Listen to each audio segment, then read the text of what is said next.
What's up everybody? Hope you're doing great. Welcome to my YouTube channel. In my today's video, I'll be telling you how you can add dual WhatsApp to your device Oppo A57e.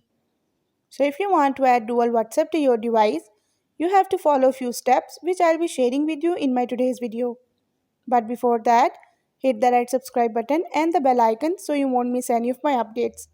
Now watch this complete video and you will learn how you can add dual WhatsApp to your device Oppo A57e.